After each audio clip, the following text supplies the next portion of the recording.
Dans cette vidéo, nous interviewons Alvaro, le fondateur de la box Bébé Noubé, qui est une box dans la niche des bébés qui opère sur le marché espagnol et qui est monté à plus de 40 000 € par mois de chiffre d'affaires sur plus de 1800 abonnés avec sa box. C'est Samuel, un membre de notre équipe, qui a géré l'interview, et ce qui va être très intéressant dans cette vidéo, c'est qu'il y a encore énormément d'opportunités à aller chercher sur les marchés étrangers et notamment sur le marché espagnol. On va pouvoir avoir le retour d'expérience complet d'une personne qui a démarré une box en partant de zéro et qui est montée jusqu'à 1800 abonnés avec son business sur ce marché-là. Ceci étant dit, on commence tout de suite.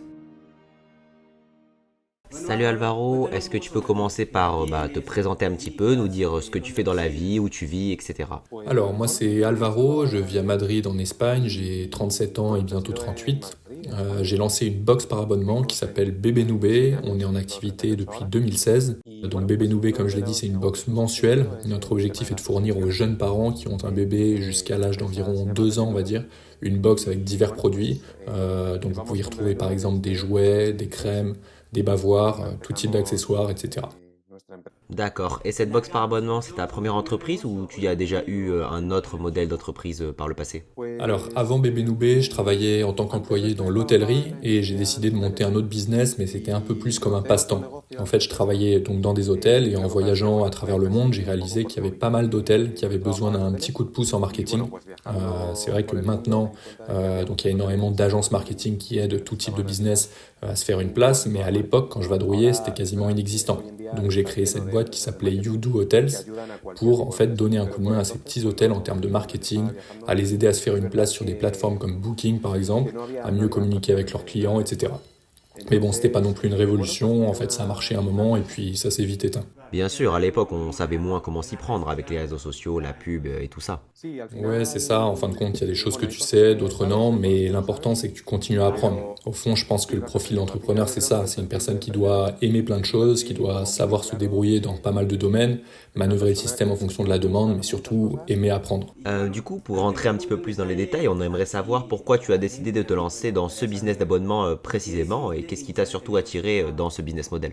Alors, il y a eu plusieurs choses, de nombreux facteurs qui m'ont amené vers ce business. L'un d'entre eux, je dirais, c'est sa scalabilité. Je pense que c'est un business qui, certes, au début, peut demander un certain sacrifice jusqu'au moment où ça décolle, que les gens te connaissent. Oui, comme n'importe quel business.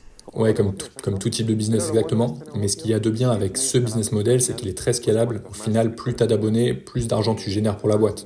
Il arrive un moment où l'entreprise tourne pratiquement toute seule sur le plan financier.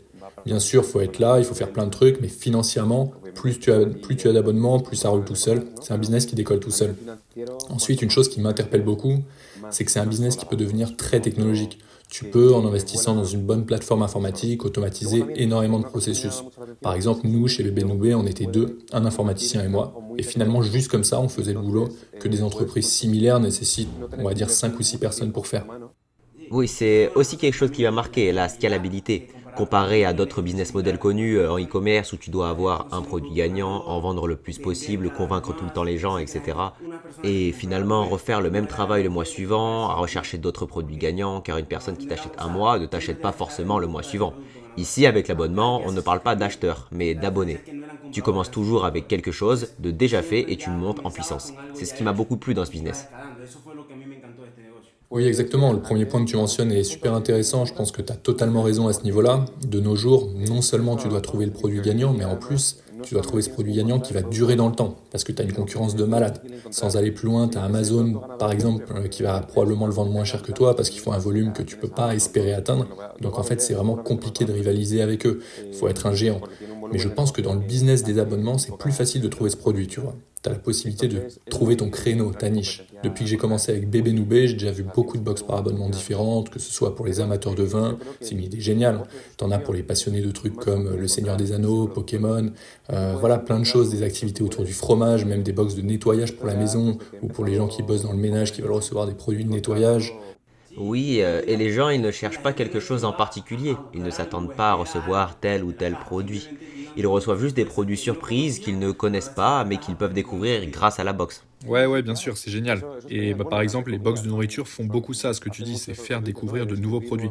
En fin de compte, je pense que ça donne une touche d'originalité à l'entrepreneur. T'as pas besoin d'avoir une usine en Chine où tu fabriques toi-même tes jouets, ou alors t'essayes pas de dégoter des produits stars, mais simplement avec ta créativité, tu peux offrir quelque chose au client qui va être dur à dupliquer, même pour les géants. C'est un processus qui demande un peu de créativité. Et là, je pense qu'en tant qu'entrepreneur, on a l'avantage d'être un peu créatif, d'avoir un œil. Ça peut donner un avantage face à des grosses boîtes qui cherchent à tout automatiser. Amazon ne veut pas vendre 1000 chaises en plastique, par exemple, et les refourguer à tour de bras. Ça les avance à rien. Toi, au contraire, tu peux entrer dans un autre modèle d'affaires avec d'autres caractéristiques qui finit par s'étendre.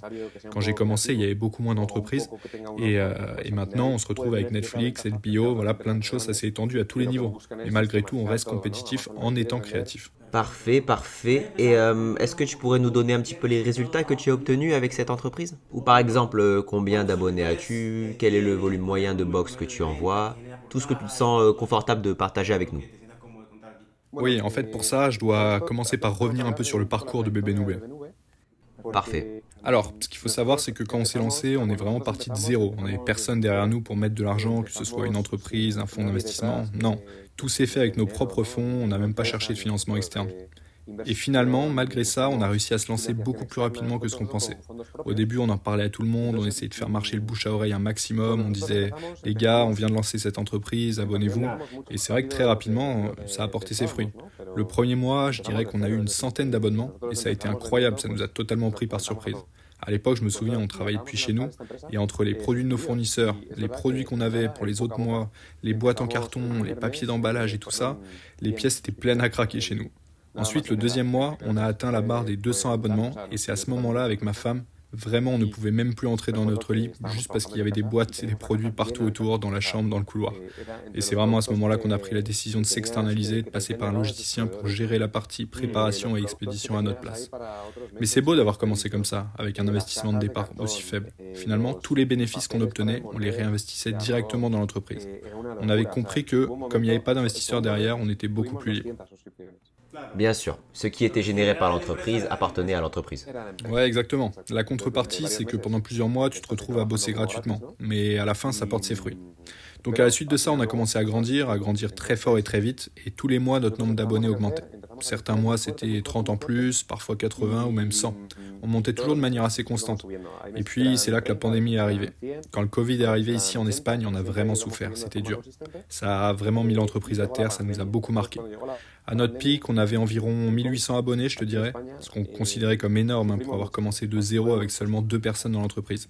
Sans fonds, simplement avec ton propre produit, le bouche à oreille, les investissements qu'on faisait en marketing, et voilà.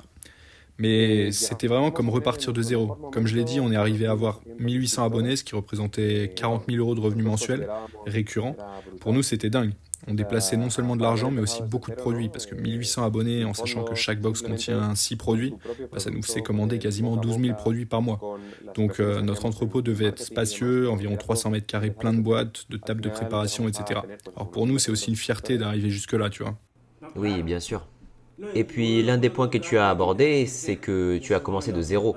Et c'est l'un des principaux avantages de ce business. On peut commencer avec peu de capital et arriver à des montants importants. Et ça, c'est l'un des trucs qui m'avait vraiment bluffé avec les box par abonnement lorsque j'ai découvert ce business. Ouais, en fait, tout part un peu de là, parce que bon, si tu regardes des personnes qui ont déjà monté des entreprises et géré de grosses sommes d'argent, il y en a plein. Mais quand tu pars de zéro comme nous et que tout d'un coup un fournisseur te dit tu dois faire ce paiement de 8 000 euros, bah ça te fait un peu peur. Tu te dis waouh, si je mets ça de côté et que j'économise un peu, j'ai limite un apport pour acheter un appart en fait. Et oui, d'un coup, les enjeux financiers ne sont plus les mêmes. Ouais, exact, ouais, ça change complètement. Tu commences à faire de grosses dépenses, à avoir de grosses rentrées d'argent et bon, c'est quelque chose qu'il faut savoir gérer. Peux-tu nous dire quelle est ta marge de profit par box environ? Évidemment, tu as la logistique à payer, les produits à acheter, tes fournisseurs, etc. Mais quelle serait la marge moyenne de profit net pour toi par box? Notre objectif était d'environ 5 euros par box. Il y avait des mois où on les atteignait, des fois non. Bizarrement, plus on grandissait, plus c'était difficile à atteindre. Enfin, je veux dire, c'était compliqué de s'approvisionner. En fait, d'un côté, c'est plus facile les négociations pour obtenir des bons prix auprès des fournisseurs avec le volume que tu fais. Mais d'un côté, ça peut être difficile d'obtenir 1800 unités d'un produit. Il faut qu'il y ait du stock en fait. Donc il arrivait souvent qu'on doive mélanger différents produits. Il y avait des fois où le fournisseur était en rupture de stock, il nous disait bah là j'ai pas ce produit par exemple, mais j'ai celui-là qui est un peu plus cher. Donc on essayait toujours d'atteindre ces 5 euros de marge. Parfois ça pouvait être un peu moins, parfois un peu plus. Ça dépendait des accords passés avec les fournisseurs. Il y avait souvent des mois où par exemple les fournisseurs font un inventaire de stock ou vont changer une marque ou une ligne de produits. Donc voilà, dans ce cas de figure, tu peux obtenir de très bonnes promotions sur des produits. Voilà, tu réussis à gagner un peu plus. Et il y a des mois où c'est le contraire. Ils te disent, tu vois, on est en rupture de stock sur tel produit et je dois te proposer celui-là qui est par exemple 50 centimes plus cher. Mais bon, ce qu'il faut savoir, c'est que 50 centimes sur un bénéfice de 5 euros, en fait, c'est pas mal. Et quand on parle de 1800 abonnés, à la fin, ça fait une grosse différence. On perd pas mal en fait. Bien sûr, bien sûr. En fin de compte, le peu de beaucoup, c'est beaucoup. Et quels seraient les avantages à s'abonner à ta box? Déjà, quel est le coût d'une box? Et qu'est-ce qu'on obtiendrait en s'abonnant à Bébé Newbie? Ouais, donc le coût de l'abonnement moyen est d'environ 25 euros. En fait, on a différents plans d'abonnement. On a un plan d'abonnement annuel où vous vous engagez à rester abonné sur un an, donc c'est un peu moins cher. Je crois que c'est 24,90 par mois. Il y a un plan semestriel où vous vous engagez pour 6 mois qui est à 25,90 par mois. Et il y a un plan mensuel qui est résiliable à tout moment et qui est un peu plus élevé, 27,90 par mois si je ne me trompe pas. Donc c'est un peu les trois types d'abonnements qu'on a. En fin de compte, l'avantage de s'abonner, c'est l'économie d'argent, hein, bien sûr, et de temps. Vous engagez pour une période de temps et c'est un peu moins cher. Ensuite, l'avantage pour les parents qui viennent d'avoir un bébé, c'est évidemment, ça va être dans la sélection de produits qu'on va proposer. Le marché des produits pour enfants, pour bébés, c'est un marché qui est en constante évolution. On parlait tout à l'heure de produits gagnants, de nouvelles choses qui sortent tout le temps. Dans ce marché précisément des bébés, c'est exactement la même chose. Vous avez des produits plus traditionnels, mais de nombreuses gammes de produits. Vous avez des jouets, du shampoing, du gel, de la crème hydratante, des tétines, une grande variété de produits en fait. Bien sûr, dans chaque niche, il y a des sous-niches. Oui, bien sûr. Et dans toutes ces niches ou sous-niches, il y a de nouvelles choses qui émergent sans arrêt. Si on prend un produit standard comme une tétine, par exemple, une marque pourrait très bien se dire « je vais fabriquer une tétine qui brille dans le noir ». En fait, ça permet au bébé qui la laisse tomber en pleine nuit de la retrouver parce qu'elle brille. L'idée est top. Donc dans chaque sous-niche, en fait, il y a énormément de nouveautés. Et ce que les parents obtiennent en s'abonnant, c'est qu'ils vont recevoir des produits innovants qu'ils ne connaîtraient pas autrement. Parce que personne n'a le temps, en fait, d'être constamment sur Internet à la recherche de nouvelles choses. Alors bien sûr, il est toujours possible qu'un de tes amis te dise ah, j'ai vu cette tétine qui brille dans le noir, qui est géniale, mon bébé l'adore.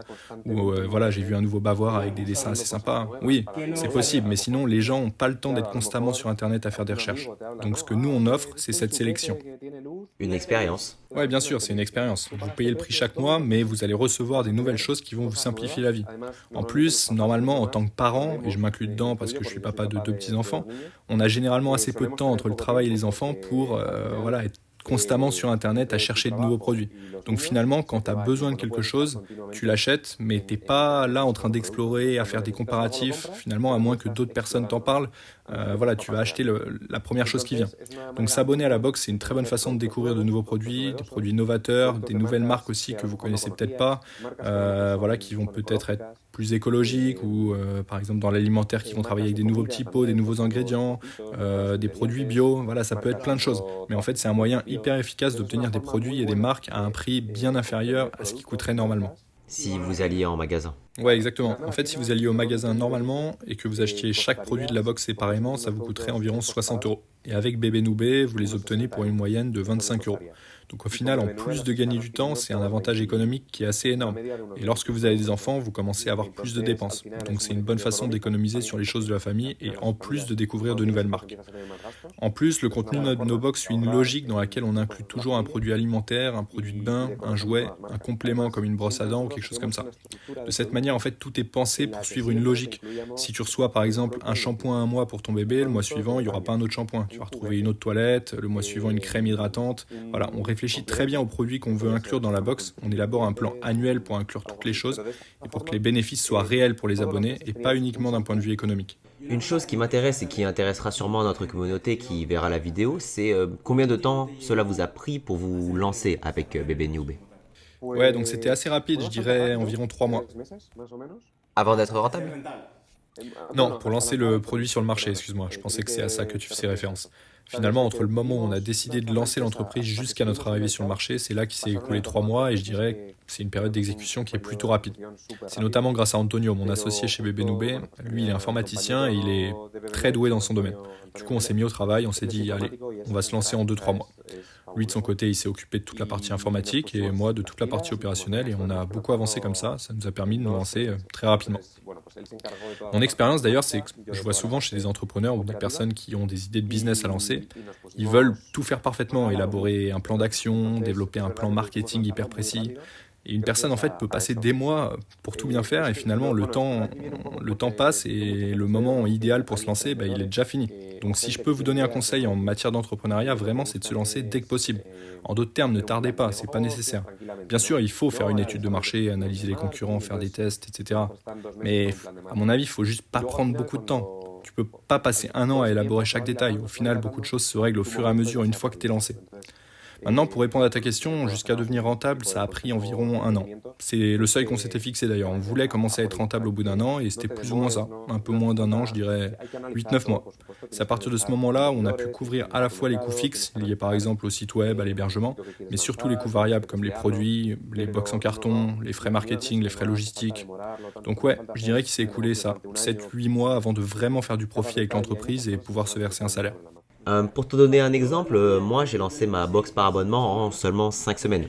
C'est-à-dire qu'elle était déjà sur le marché en 5 semaines. Mais c'est différent parce que de votre côté, vous avez commencé de zéro, sans réelle connaissance. Moi de mon côté, je me suis contenté de copier-coller un système qui fonctionnait déjà avec mes amis. Ils m'ont guidé pour chaque étape, ils m'ont fourni les contacts, que ce soit pour les fournisseurs, pour la logistique. Ils m'ont vraiment facilité le travail. J'ai juste eu à trouver la niche qui me plaisait Ouais, je et vois, c'est travailler génial. dessus. C'est tout en gros.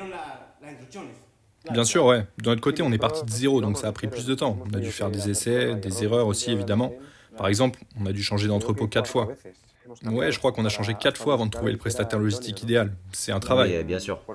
Parce qu'au final, les coûts augmentaient, bien sûr, certaines choses fonctionnaient pas bien. Donc, ouais, on a fait pas mal d'essais, on a fait des erreurs. Et finalement, c'est vrai que c'est top d'avoir quelqu'un qui a déjà réussi dans ce business et qui vous guide dans le processus, qui vous partage les contacts, les tarifs préférentiels, etc. Oui, c'est vrai que ça m'a vraiment aidé. Ils m'ont même guidé dans le choix de la niche, m'ont dit celle qui pouvait avoir du potentiel, etc. C'est tout ça qui m'a permis d'obtenir des résultats aussi facilement et rapidement, on va dire. Je n'avais pas d'essai à faire, je suivais juste les instructions. Ouais, c'est clair, ouais, c'est hyper cool d'être accompagné comme ça.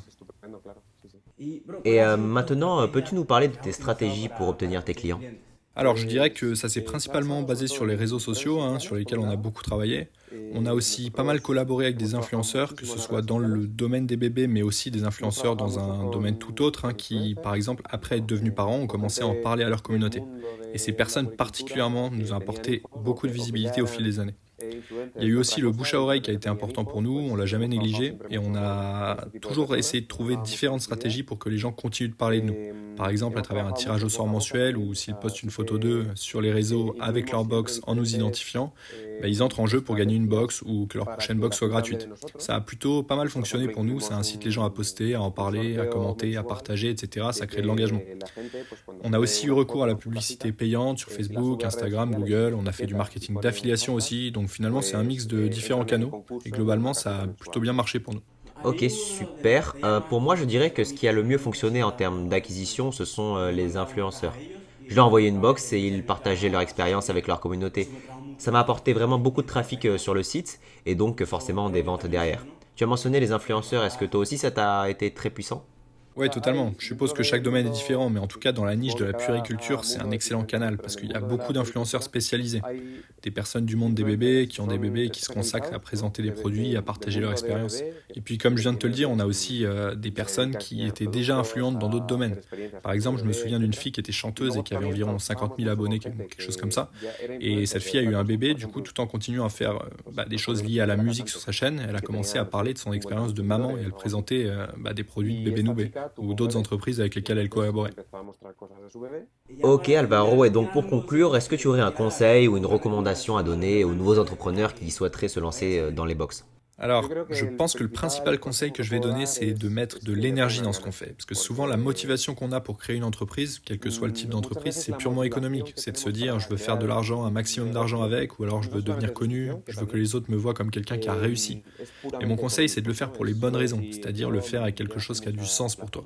Par exemple, si t'aimes les jeux vidéo, essaie de trouver quelque chose en rapport avec ça. Si t'aimes la nourriture, essaie de trouver quelque chose qui a un lien avec la nourriture. Voilà. Comme c'est un type d'entreprise, on l'a dit précédemment, qui est très créative, finalement tu peux donner beaucoup de réflexion à la question et trouver quelque chose qui soit a déjà été fait, tu vas pouvoir le reproduire et l'améliorer, soit ça n'a pas été fait, tu vas pouvoir l'inventer. mais fais-le pour les bonnes raisons. Bien sûr, on veut tous gagner de l'argent, évidemment. On veut tous pouvoir nous déplacer géographiquement, mais il doit y avoir un mouvement derrière tout ça. Il doit y avoir un motif qui te définit vraiment. C'est-à-dire, tout le monde n'est pas fait pour être entrepreneur. Tout le monde n'est pas fait pour diriger sa propre entreprise, pour supporter le stress, parce que comme tu l'as dit, il y a des responsabilités. C'est pas la même chose de le gérer dans un bureau à Madrid ou bien en Thaïlande. Mais c'est quand même du stress d'avoir à gérer ces montants d'argent, par exemple. Alors fais-le pour les bonnes raisons et fonce. C'est-à-dire que tu dois tout mettre en œuvre, tu dois te bouger, tu ne peux pas être paresseux, tu dois contacter les fournisseurs pour les produits, te charger du marketing, tu dois être polyvalent en fait. Et si tu ne sais pas quelque chose, tu dois l'apprendre.